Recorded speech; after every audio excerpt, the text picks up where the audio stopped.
Before I actually get into this video, I actually want to give a thanks to Retrobag for pretty much most of all these scans that I am taking out of their archive page.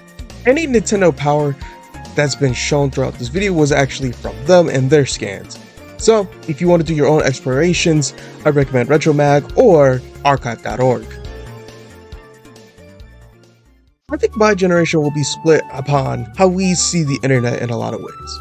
I think we can all talk about how things like discourse and other things have been so weirdly irritating to view. But I think the number one thing that we do see that is how media is run around in the modern day of the internet.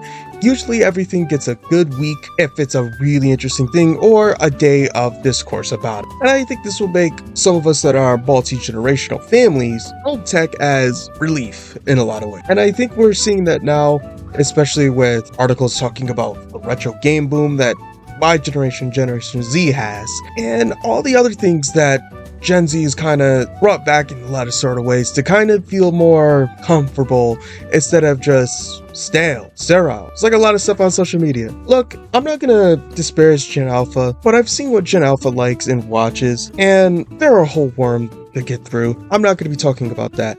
But let's talk about one of the things that I've been seeing a lot, and that's discourse around video games. And looking back on what I've been looking upon for the past couple of weeks, months even, I think I've come to the realization that, because yes, it's accessible to see modern games and all their discourse because it's either bad because this isn't right, it's good because it does this thing right. Literally, it can be anything and someone have an issue with it. I've soon became into the realization that I genuinely miss magazines. And so today, I want to talk about magazines, especially video game magazines. And so for the people that don't know what a magazine is, or they know what it is but they don't know what's in it, it's genuinely just a smorgasbord of articles made by that company to advertise, and pretty much it gave people their niches that they want. You know how you can go on Twitter or X and you can find those topics where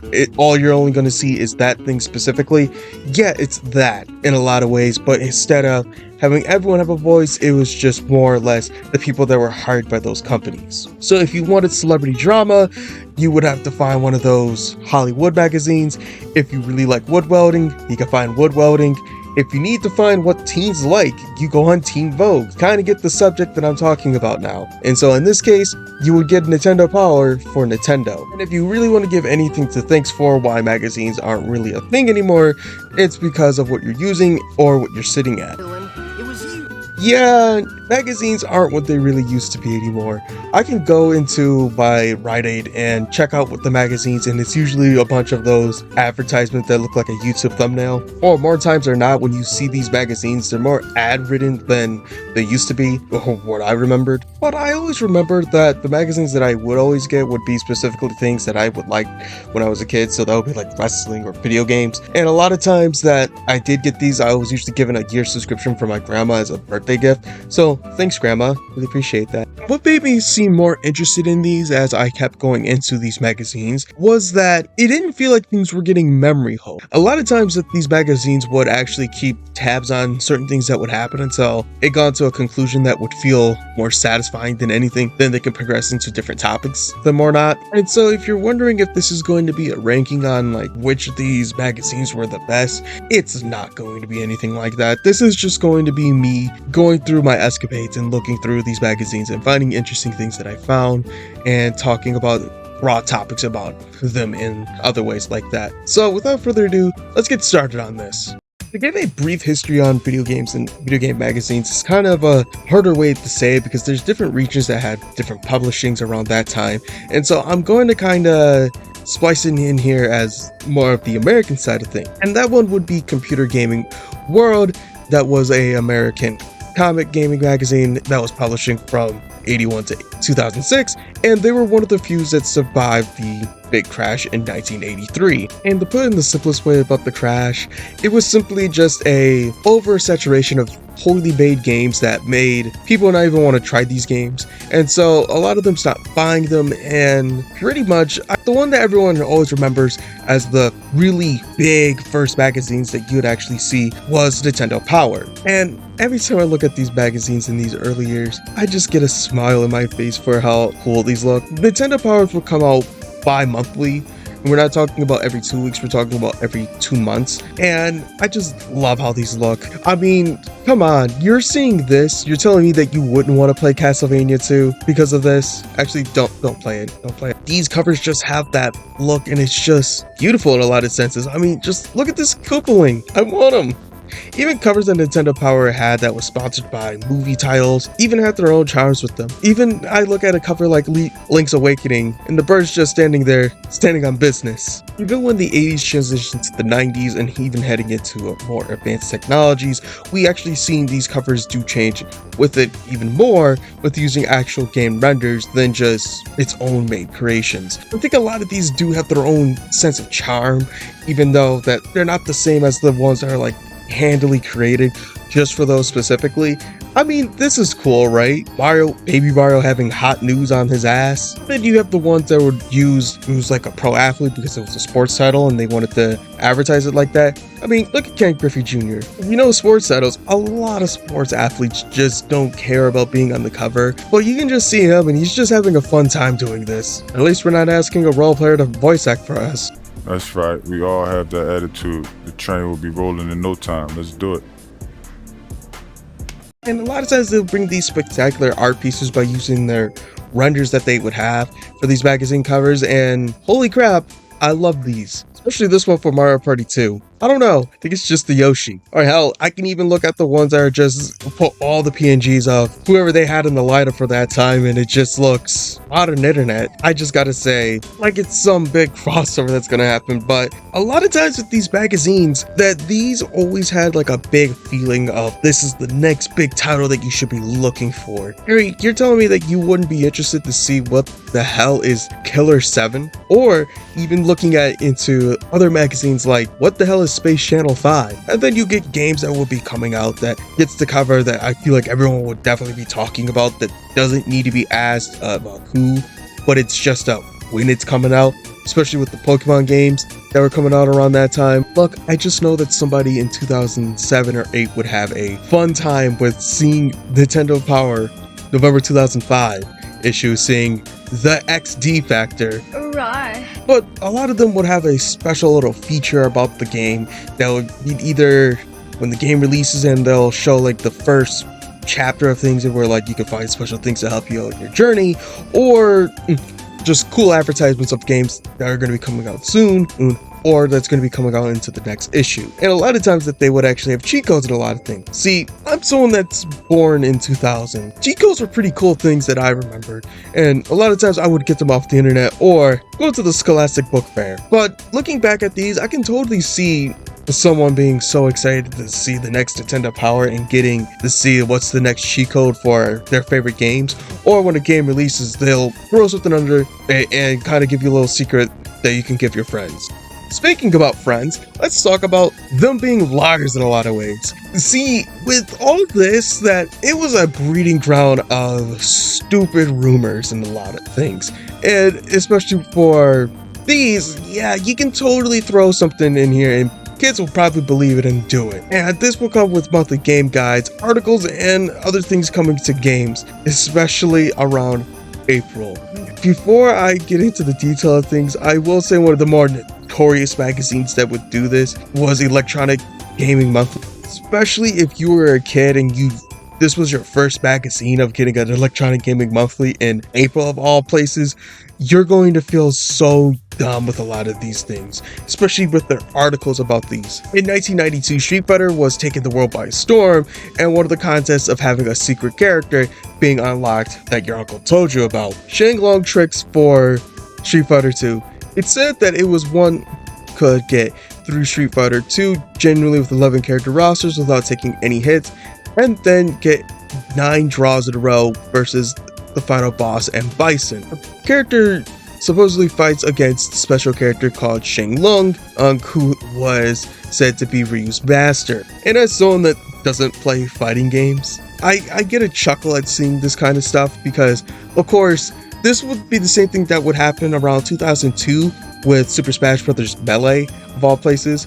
And yes, I like Smash Brothers, if you're genuinely asking that question. But in Smash Brothers, in that Electronic Gaming Monthly, they released saying that this is how you unlock Sonic and Tails and whatnot.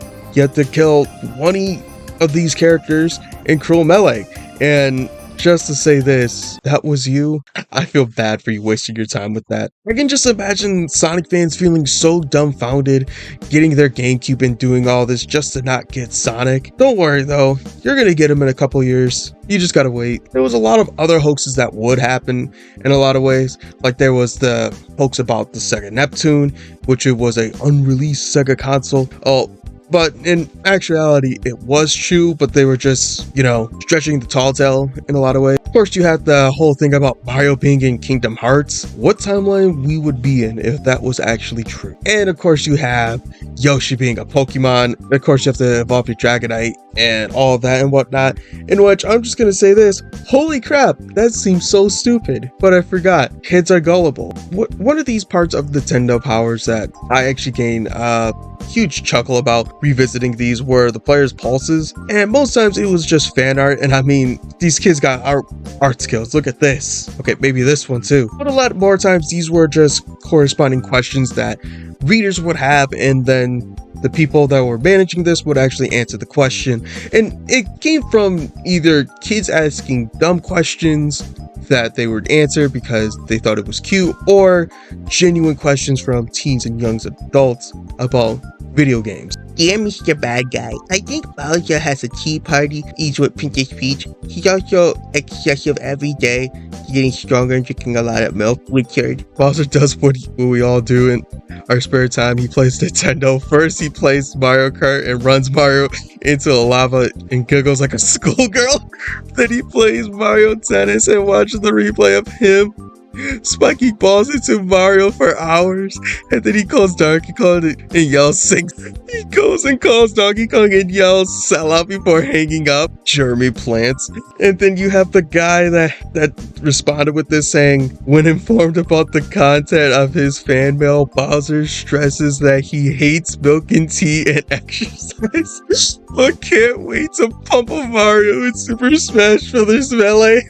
I'm sorry, but that was too good. They put a picture of Mario losing at Mario Tennis. That's too good. Okay, this one comes from Clay Mills. I heard the rumor that you guys would be making Crazy Taxi for the GameCube. Is it true? I hope so. And the respondent actually gives them the answer that they want, and that pretty much just telling them that Crazy Taxi is going to come onto the GameCube. And I hope Clay Mills, if he ever finds this or whatever, he's a happy little camper, because this was actually genuinely nice to hear. But then you would also get letters of the month that they would pick as the best letter that they had, and giving a genuine response to it. Okay, this was the letter of the month. I'm not saying graphics aren't important, but when I look at volume 143's list of memorable games, I saw titles like Lufia 2, Earthbound, Chrono Trigger, and Super Metroid. Could any of these games' visuals compare to graphics of today? Mind you, this is from 2001, that ballpark. Probably not, but gamers still hold near and dear to their hearts. I think that this says a lot about the importance of graphics when compared to games as a whole. Sean McCarty. And then them responding with excellent point, Sean. It makes you appreciate the genius of games like Ocarina of Time, where graphics, plot, play, control, and sound all comes behind into a beautiful package. And then I get this kind of stuff when it's just bullshit take on the internet with all these things. You literally see just manure of crap, and then you get the cream on top of a genuinely decent or interesting take out of anything. Excuse me if I kind of messed this up, but it's just because it's in a really weird opacity for me to read this. But Pokeball versus the Force. My friends always argue over which is better, Pokemon or Star Wars. I like Pokemon, which do you think is better? And then, this is made by Jordan, by the way. Then they give this whole response about, and just put in the line of blanked just because you can make the argument for either or. And then this is the kind of stuff that you kind of see on the internet that just kind of makes you say, why are we having this discussion? Look, I just want to see my boy Bulbasaur just enjoy himself in the forest. I don't want to have these arguments. Let's just enjoy things. Don't you know who my daddy is? I'm a friend of Mario's. I know the princess. We went to grade school together. I can't let you in, kid. You're wearing a tie. It's time for Mario Party 2. Rated E for everyone. With 5 new adventure boards and 64 minigames, you're definitely gonna want in. Pizza! Him.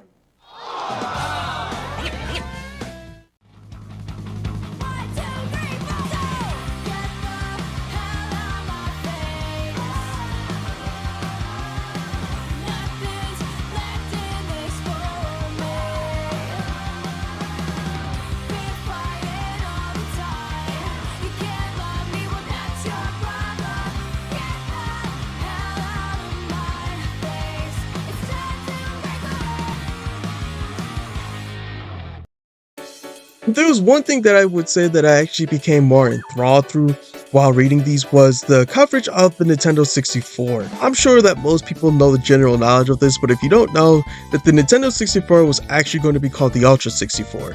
And I think that you can give that naming convention just because of how the former Nintendo systems were called. And guessing on how a lot of things, if the GameCube was the predecessor to the Ultra 64, would we have just called it the Mega Cube or something? The whole coverage was on the reaction on the competition with Sega and their newest rival that were buried a couple years ago, Sony's PlayStation. And with it being a delay for the Mario 64 game being halfway completed, glaring flaws that would be told with it being that it's on a cartridge and whatnot.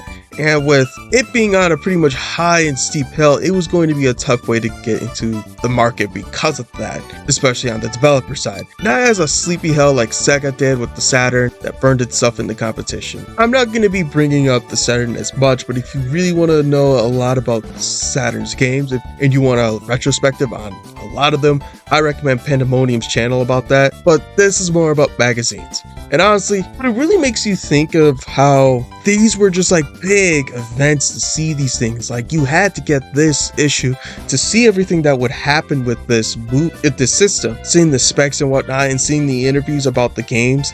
It really made you really entrenched into the side that you're on at that time. Like it's a really big time capsule to see all these things happening, and especially with like how games develop, that we get these small little snippets of how betas looked at that time. And speaking of time capsules, I think one of the reasons why I think people would go more and more into looking back at magazines like these is because of that factor of it being a time capsule and not being so fast about coverage. Instead of seeing a bot saying 0 out of 10, never playing this because it's just an absolutely crap show, or someone that's just trying to be a grifter saying 10 out of 10 game, makes fun of what I despise as political beliefs. Listen, just shut the fuck up. And let's be quiet about this just sterile world, and let's go back into a Nintendo Power.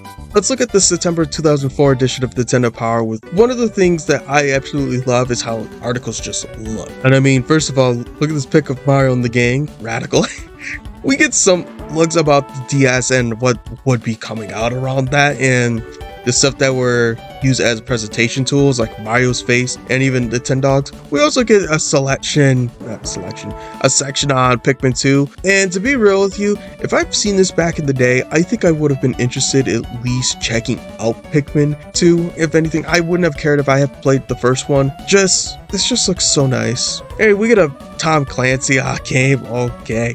And plus, we get Catwoman. Guys, it's a poster. You should get it. Then halfway through the magazine, they also give you previews about what's going to be at least considered as popular games around that time and being released, and small guides to help you out along the way. Def Jam, anyone? There would even be games with it. Well, not games. Comics that would be going around with it. But that would be especially a thing in the 1980s and 90s that became such a iconic thing for that time frame and nostalgia. was a couple different comics there, but the most notable one was their own original characters were Howard and Nestor, where they'll go into their own little adventures during that time of the Nintendo Entertainment System. But later on, they would actually create their own comics that would set apart in their own characters and whatnot. I mean, Peach got the heat right here. And I kind of really like this era of media, especially in stuff like this, because it's just experimental, but not in the way that makes people say this is stupid, but more of I never thought of something like that. Especially when you see something like Kirby as a detective. Listen, he can solve the mysteries that I have. The only thing I ask is, how many cakes does he want for the job to get done? Or you at least would get something that would expand the universe as we would know, like Samus's Adventures or even Dogfights in Star Fox. Even some of these would be reprinted into their own books and whatnot. And personally for me, it's just novel to just see all these Mario characters and Nintendo characters just together, coming as one and just doing stupid stuff. You even get the reference where Mario and Luigi Superstar Saga got Luigi in a dress from. And I mean, Peach is rocking Luigi's fit better than Luigi is. And let's go back to the covers for a second and let's just talk about a weird thing that I did notice into the mid to late 90s with a lot of these covers. That's not Nintendo power. Like, holy crap, Lara Croft was an icon in this scene. And it's not because of her games. Her games are good and all, but holy crap, people really like those pyramid boobs. And I am just going to say this girl was on everything. And that's not including like strategy guides and whatnot. They were everything about her that were on the cover, from her looking seductive to her being a genuine badass and then having this cheesy smile. Even Dreamcast Monthly got into the fun of things with these, but not as much as EGM or even Nintendo at this part. Next Gen Mag, PC, eGamer, PlayStation Magazine, GamePro. Yeah, no wonder they kept going after the trilogy. Speaking of advertisements, let's talk about them for a second.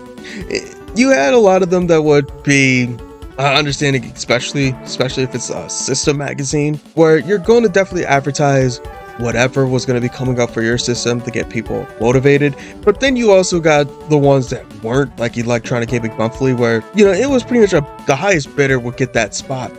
It'd be a proving ground a lot of times, especially with how in the pages you would have to get people into wanting to spend their hard-earned paycheck into buying your games. Like, I don't know about you, but when you see games like this and you're like, holy crap, what the hell is this? Center ring boxing? I don't know why. This just looks like a creative wrestler that you'd look at, just say why. And of course you would have licensing sports doing the standing, doing player things and whatnot, like RBI, Baseball 1993, or something like that. The Lost Vikings, and if that's not your cup of tea, I don't know what to do about that. A hurl bag? I didn't think so. How about Izuna the Legendary Ninja? Pro Fishing Challenge, my dudes? Screw it, take it or leave it. Yeah, these advertisements were crazy and weird, but the best part was, of course, that you would get these good ones like Harvest Moon. Like, and then you get the interesting ones that try to get their target audience to get the best of you. Yeah, like, look at Wario. Bro's on king shit. Speed Punks, hey, they got that shit on. Let's end this segment with a weird one with the mid to late 90s and see their consoles and see the horniness in them. I don't know what Nintendo was thinking with these advertisements, but go off, King, I guess. There was always something more interesting to see game reviews around these times, especially compared to today with how they're kind of taking look back now, exclusive look summaries and stuff that their staff review to give you details about them. So compared now, it just feels like games are just shelled out, trying to get the most money out of anything. From gameplay to even style, let's take Dreamcast Monthly Space Channel 5's review about everything about it to kind of get you to be interested into buying it. And a lot of times that these reviews will be targeted more towards the typical fans of Sega that would want these kind of games, but also casually skimming through, you would actually see more things about it that would actually get you either more interested or disinterested in a lot of ways. Like how the game is simply great with replayability, and if you want variable with it, you might as well just skim on about it, or it doesn't have a chest. Yeah, I'm playing Space Channel 5 for the plot, and Dead or Alive 2. Hell, even looking at some games with the perspective that has changed.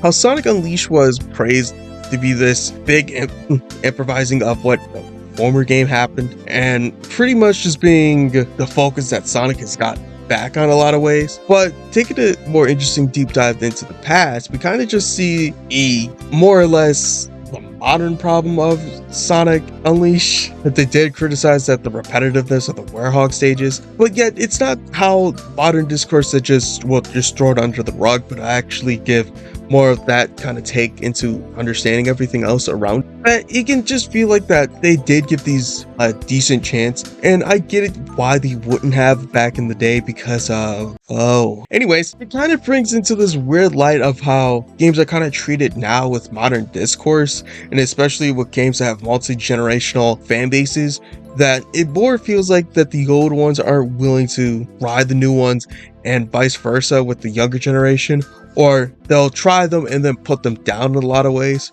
in which, you know, you can have your opinions on those, but I rather would have you tell me that the issue of these games and not just saying that it's bad and vice versa, or not get comfortable with that era of jankness, younger crowd. Like, yeah, I think there's some games that are peak in the Sonic franchise, but not every game in there is actual peak. Don't be delusional, Sonic fans. It more or less just feels like that it's the people that have the Sonic jadedness and the Sonic optimism people will say anything's a 10 out of 10 before the jade just kind of puts it back down. But also you get the vice versa happening with games that jaded fans didn't like and then it just becoming praised to the high heavens.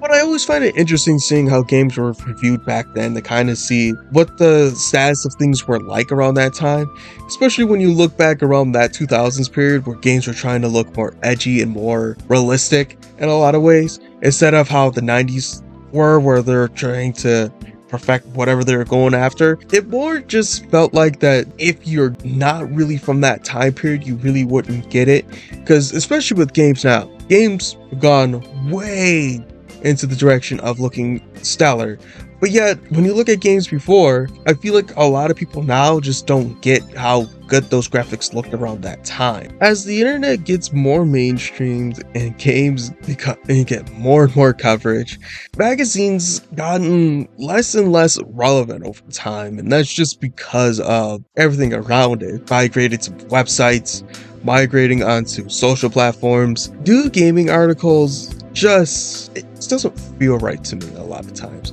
Now articles are either written by pro or anti-consumers pushing their own agendas about the game. You get articles that aren't even about the game but will use the game just because it will get clicks, and then you got the people that genuinely like the game get pushed away because the people that say, why do you care about it? Like, did we really need to learn what you do with your Joy-Cons in your spare time? Game reviews are just either reviews with bags behind them, just typing to be the greatest game ever, or games that have that sense in just getting a harsh but yet realistic review about a lot of things. But giving good glances at these companies, that a lot of times they're just giving traffic about these releases.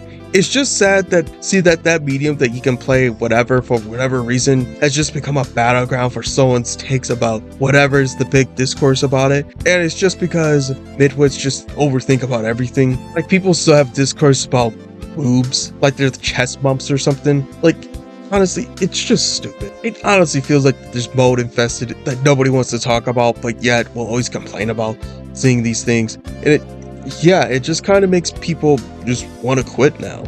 When you see the latest articles about these new games just being dog shit releases or being so chintzy about microtransactions, it kind of just makes you wish to go back where that's not a thing.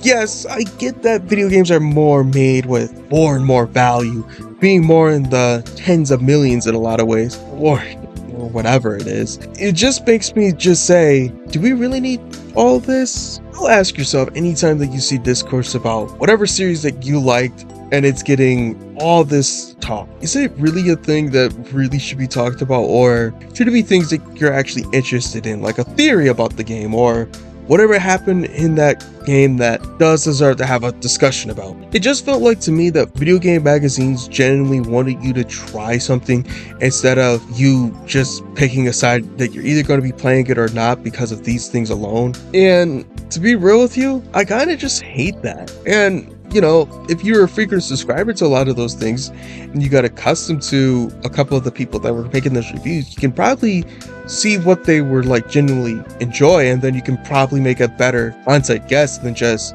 whatever some internet critic that you follow online. By the way, this is sponsored by Hello.